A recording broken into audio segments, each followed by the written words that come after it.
avec son clairon. C'est la guerre! C'est la guerre! Les Allemands nous ont déclaré la guerre. Quand les ordres de mobilisation et les feuilles de route sont arrivés dans les familles, les gens ont commencé à se rendre compte que la guerre était bien réelle. On sable le champagne aux messes des sous-officiers. Les Allemands sont là, derrière les collines. Les blessés crient comme Ariane. Adieu mon petit loup, adieu. Adieu. Le ciel a des cheveux gris. Guillaume Apollinaire.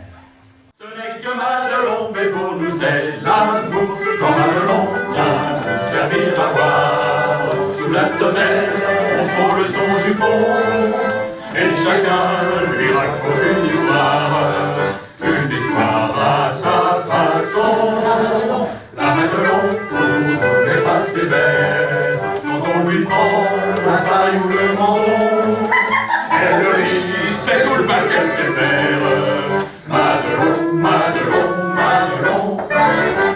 Il ne fait pas bon ici en arrière. Ce sont les avions qui font des ravages terribles. Et en avant, c'est loin de marcher comme les journaux vous annoncent. Ceux-ci sont des bourreurs de crâne pour encourager le civil. N'y croyez rien, comme je vous ai déjà dit. C'est la guerre d'usure en bons hommes, en tout. Votre fils dévoué, Auxence Vizard, soldat français, 13 novembre 1916. Les blessures par balle ne sont pas dangereuses. Les gaz asphyxiants, eux, ne sont pas bien méchants. Blessé, le soldat français souhaite écourter sa convalescence pour repartir au front le plus tôt possible. Le soldat français se demande ce qu'il pourra bien faire quand la guerre sera finie. Dans la Somme, les balles allemandes ne tuent pas. En revanche, les armes françaises sont efficaces. Si tout l'effort produit Et tout l'argent dépensé pour la guerre l'avait été pour la paix. pour le progrès social, industriel et économique, Le sort de l'humanité serait bien différent. Maudite soit la guerre et ses auteurs.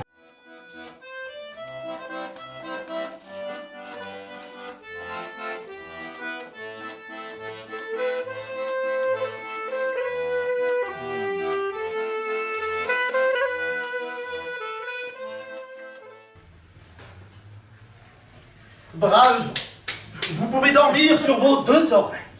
Dormez, braves gens. Dormez! Mais crac, crac, crac. Le bourgeois pleure des larmes et grince des dents. Il devient de plus en plus méchant. Il tuerait bien tout le monde pour garder sa maison. Mais il ne peut pas tuer lui-même. Il faut qu'on croie qu'il est bon. Alors il cherche un homme comme Diogène. Alors, il trouve un homme, au fond d'un vieux tonneau de peinture. Hitler.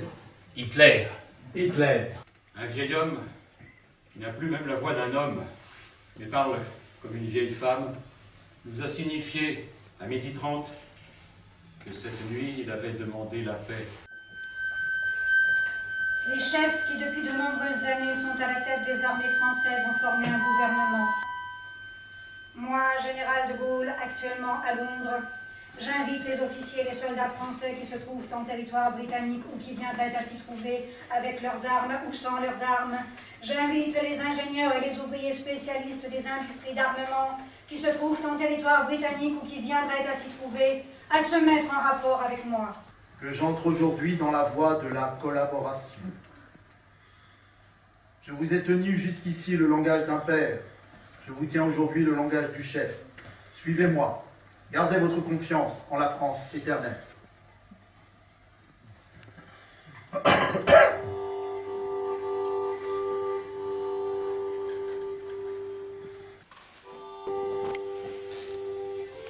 Paris a froid, Paris a faim. Paris ne mange plus de marrons dans les rues. Des juifs sont arrêtés, des communistes fusillés. Tous les matins, de nouvelles affiches invitent à la délation. On nous menace de mort. L'occupant, inquiet, organise la terreur. 12 otages ont été fusillés avant-hier, en répression d'un attentat contre un officier d'armée allemande. Et Stuttnagel nous prévient qu'il fera beaucoup mieux la prochaine fois. Je note les faits hâtivement pour ne pas les oublier.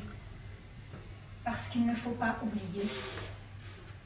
Dans le quartier de Mademoiselle Mont-Saint-Jean, une famille entière, père, mère et 5 enfants, se sont suicidés au gaz pour échapper à la rafle. Une femme s'est jetée par la fenêtre. C'est la marche funèbre des cendres que voici, à côté de celle de Carnot avec les soldats de l'an 2, de celle de Victor Hugo avec les misérables, de celle de Jaurès veillée par la justice. Qu'elles reposent avec leur long cortège d'ombres défigurées. Aujourd'hui, jeunesse, puisses-tu penser à cet homme comme tu aurais approché tes mains de sa pauvre face informe du dernier jour, de ses lèvres qui n'avaient pas parlé. Ce jour-là, elle était le visage de la France. D'espérance, fleur d'un bonheur, tous ceux qui se sont battus pour nos libertés, au petit jour devant leurs yeux ont brillé, la fleur de France, aux trois couleurs, c'est une fleur.